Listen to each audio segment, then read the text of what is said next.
We're not sure if you noticed, but light is fast. Ridiculously fast. It travels 186,000 miles per second. That's fast enough to circle the Earth 7.5 times in just 1 second.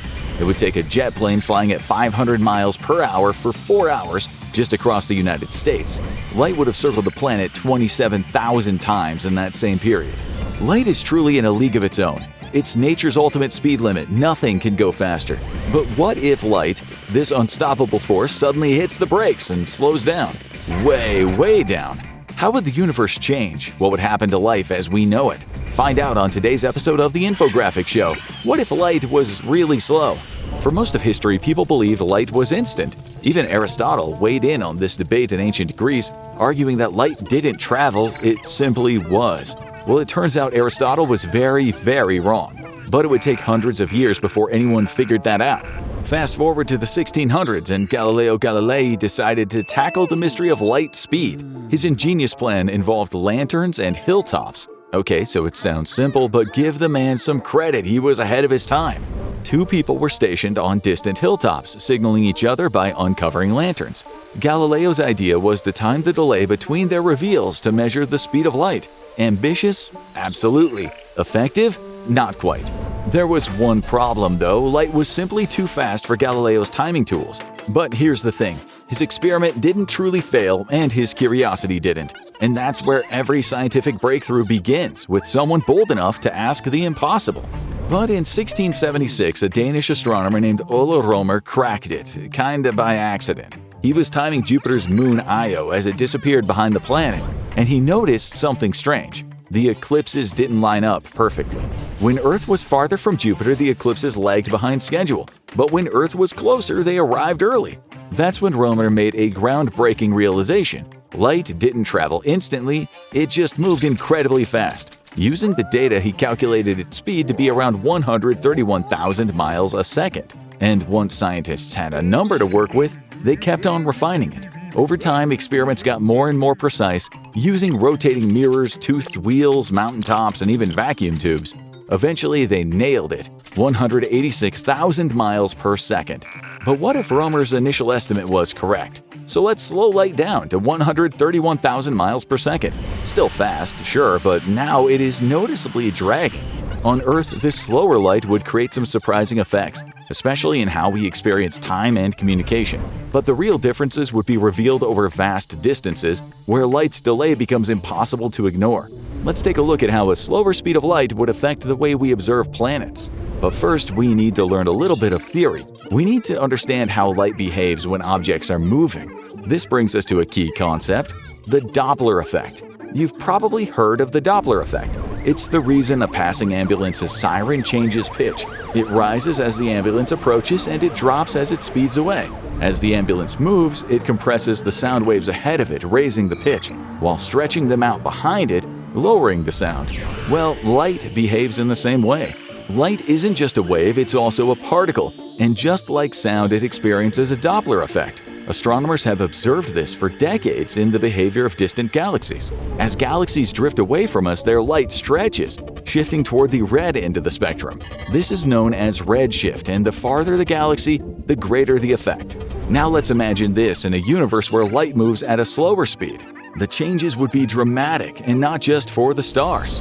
As Earth and Jupiter drift apart, light from Io would appear noticeably redder, stretched by the delay in its travel time. At a reduced speed of 131,000 miles per second, this redshift would be far more pronounced than what we observe today. The Doppler effect would intensify, creating a strikingly dramatic color shift in the light from distant stars and planets, transforming how we perceive the cosmos. But this is only the beginning. As dramatic as this redshift might seem, it pales in comparison to the visual effects we'd experience as light slows even further. To understand just how wild things would get, we need to step back and explore the theory that governs the very nature of light and the universe itself, Einstein's theory of special relativity. Einstein's theory of special relativity forms the foundation of why the speed of light is the ultimate universal limit, and why slowing it down would rewrite the rules of time and space as we know them. In our universe, nothing can travel faster than light. Not matter, not information. To do so would demand an infinite amount of energy. And if an object ever reached light speed, its mass would also become infinite, making it impossible for anything with mass to keep up. This idea, is captured in the famous equation E equals mc squared, where E is energy, m is mass, and c is the speed of light. This equation shows that even tiny amounts of mass are packed with an enormous amount of energy, thanks to how fast light travels. The speed of light isn't just fast, it is central to everything. It's woven into the very fabric of reality, serving as a fundamental constant in the laws of nature. And that is the crucial point. The speed of light doesn't change relative to how fast you're moving. To help explain why this is so mind-blowing, Einstein used a clever thought experiment involving a train and a lightning storm. Imagine you're standing by a railway track during a lightning storm. At the exact moment a train is in the middle of two trees, lightning strikes both trees simultaneously. From your perspective standing still, the strikes happen at the same time, just as you would expect. But here is where it gets fascinating. Now imagine you're sitting inside the train, traveling at nearly the speed of light. To your surprise, one lightning strike seems to happen before the other. Why? Well, it's because you're moving toward the bolt in front of the train, making it appear sooner, while moving away from the strike behind, causing a delay. From your perspective, the bolt ahead flashes first, and the one behind seems to lag. This is where Einstein's theory kicks in. Despite both people being in different positions and moving at different speeds, they will both agree on one thing: the speed of light remains exactly the same. Even though the person on the train sees the lightning strikes at different times, they'll still agree on one thing: the speed of light from the lightning to their eyes is constant. This realization led Einstein to a groundbreaking conclusion: time itself isn't absolute. It stretches and it shrinks depending on your perspective. With this in mind, let's explore how our perception of time would change if light were to slow down even further. But first, we need to learn another concept: time dilation. This is one of the most famous consequences of Einstein's special relativity. The faster you move, the slower time flows for you compared to someone standing still. Imagine someone traveling close to the speed of light. While only a few years might pass for them, decades could race by on Earth. They would age far more slowly than someone who stayed behind. In other words, time doesn't tick at the same rate for everyone. It's relative to the observer. In real-world applications, time dilation might not be noticeable on the scale we experience in our daily lives, but it does have practical effects. Take GPS satellites, for example. As they orbit Earth at incredible speeds, the atomic clocks on board experience time differently than the clocks on the ground. Their high velocity through space causes them to tick slightly faster than Earth-based clocks. To keep GPS accurate, engineers account for these microsecond differences, ensuring the system stays perfectly synchronized. Without these adjustments, your GPS directions could be off by miles. Now, if the speed of light were dramatically slower, say under 10,000 miles per second, time dilation would become far more extreme, and time itself would start behaving unpredictable. Its flow could appear almost random depending on your speed. Since moving fast on Earth isn't practical, let's leave you in space for a moment longer for this thought experiment. The faster you travel up there, the more you'll experience time slowing down. If light were much slower than it is now, the difference between time passing for you and for someone on Earth would become even more extreme. So if you were traveling at this slower speed, you might feel like only a few moments had passed, while people on Earth could experience decades or even centuries in the same amount of time. But it's not just time that would get weird. The very fabric of space would start to warp. At such slow speeds, objects in motion would appear stretched or distorted to stationary observers. Things we take for granted, like the flow of a second or the distance to an object, would feel completely alien. A spaceship speeding toward you wouldn't just seem fast, it would also look much smaller than it actually is, as its shape compresses before your eyes. This bizarre experience can be explained by another important concept: length contraction. Let's break this concept down step by step as we slow light speed further and begin our journey back to Earth to witness the chaos it might unleash. In special relativity, length contraction describes how objects moving at speeds near the speed of light appear shorter to a stationary observer. So if you're speeding along at nearly light speed, the length of objects moving with you would look squished in the direction of the traveler. The faster you go, the more compressed they become. However, this effect is dependent on the observer's position. To the person moving with the object, it would look completely normal, but to someone stationary, the object would appear much shorter. Now let's explore what would happen if you were that stationary object on the ground and a train was zooming past you. But the trick is that the speed of light is now 500 miles per second. In this scenario, the effects of special relativity, particularly length contraction and time dilation, would be much more noticeable. With light traveling at 500 miles per second, Compared to its usual speed of 186,000 miles per second, everything from your basic perception of time to the way objects appear would be distorted. As the train moves past you, it would not only look different, but also behave in a way that seems completely foreign. Let's put you at a train station. The world's fastest train roars past at an incredible 370 miles per hour. We're using the fastest train to inch closer to the speed of light. So the train is approaching you at 370 miles per hour, while light travels at 500 miles per second. As this happens, you'll immediately notice the Doppler effect in full force. Remember planets and redshift? Well, you'll see it here too. As the train barrels toward you, the light from its front will be tightly compressed, making the train appear significantly bluer than normal. Once it speeds past, the light from the back of the train will be stretched out, turning that train an eerie red. This color shift wouldn't just be a subtle difference, it would be dramatic, altering how we perceive the train's entire appearance. Then as the train rushes by, something very strange happens. According to special relativity, objects moving at high speeds appear shortened in the direction of their motion.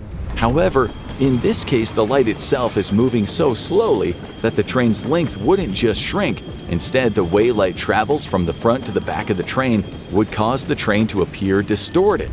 Yet, inside the train, everything would feel normal to the passengers. Time would flow just like it always does for them, but for you, the observer at the train station, things would look very different. Now, this is all in theory, but can you physically slow down the light? As it turns out, slowing down light is a real physical phenomenon, but it's far from straightforward. Light's behavior changes when it passes through certain materials, and the way it slows down depends on the material and the interaction between the light and that material. To understand this, let's look at a few different perspectives, each offering a unique take on why and how light slows down. The first way to think about it is through waves. Imagine light as a wave of electric and magnetic fields as described by the great physicist James Clerk Maxwell. When light enters a material like glass or water, it encounters charged particles within the atoms of the material, protons and electrons. These particles begin to move in response to the light's electromagnetic waves, generating their own tiny waves. As these new waves interact with the original light wave, they cause a delay, slowing the light's overall journey through the material. Essentially, the light wave gets stuck in the mess of interactions with all of the charged particles around it, causing it to move slower.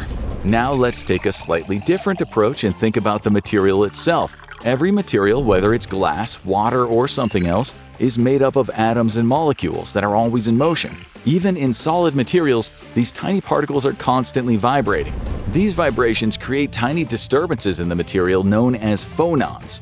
When light enters a material, it can interact not just with the charged particles, but with these vibrations as well. This interaction creates a hybrid particle called a polariton, which is a combination of a photon and a phonon. Polaritons travel more slowly than normal photons because of the material's vibrations, so the overall speed of the light is reduced. In this view, light doesn't just pass through the material, it transforms into polaritons, which have different properties and travel more slowly. Now let's take the most modern approach. Instead of thinking of light as a smooth wave, we could think of it as a stream of particles or photons. When photons pass through a material, their journey becomes a bit more intricate. Instead of simply moving through the material, they're absorbed by electrons, which then re-emit new photons. These re-emitted photons don't move right away, there's a slight delay as the electrons absorb and release them. This process, known as scattering, slows down the photon's overall journey through the material. The delays from these countless interactions mean that even though photons are constantly being absorbed and recreated, their progress through the material takes noticeably longer. Believe it or not, a scientist once managed to slow light to a crawl, almost bringing it to a complete stop. But for now, light still has some speed to it, though things are getting wilder by the second. Let's drop the speed of light all the way down to 32 feet per second. Yep, you heard that right, 32 feet, not miles. And this time, let's place a car in front of you. One moving at half the speed of light, 16 feet per second. That's where things really start to get interesting. At this point, we have to introduce another theoretical phenomenon, the searchlight effect. This is a fascinating consequence of moving at high speeds, and it is tied directly to photons, which we just mentioned. The searchlight effect can be explained in a way similar to how we notice changes in rainfall when we move.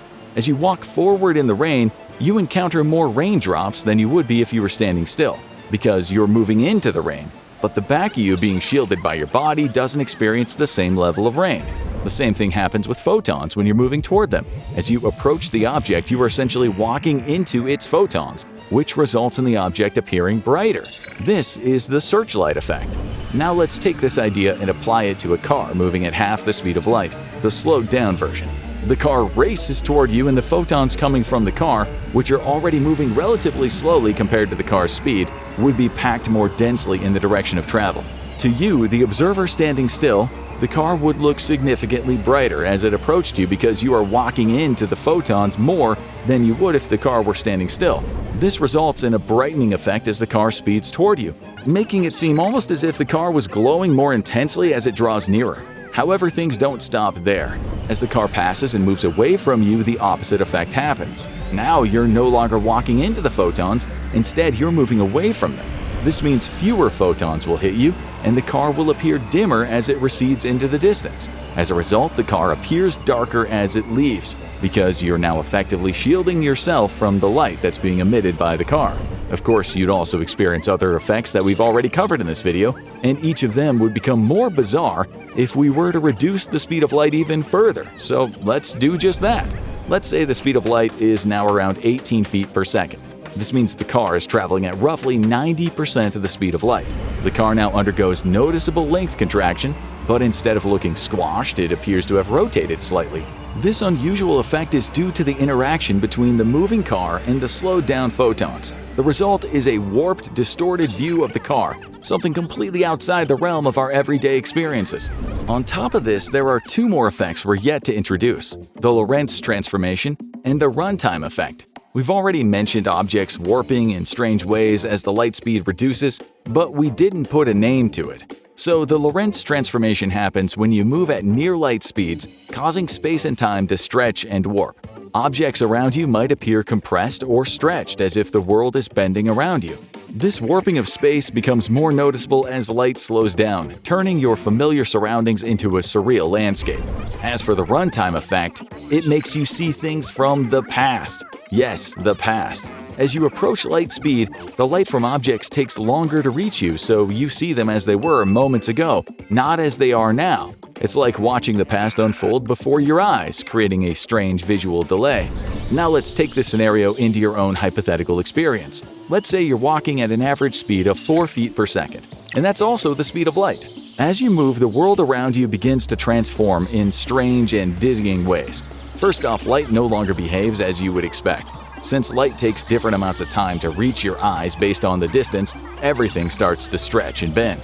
Looking ahead, infrared light shifts into the visible spectrum, and parts of the visible spectrum itself get pushed into the ultraviolet range. This means the world in front of you starts to appear bluer, even beyond usual visible colors. Meanwhile, the farthest reaches of your vision might appear as bright white, as the light shifts into higher energy ultraviolet waves. But the most striking part of this experience is the distortion. As you walk, things seem to warp around you.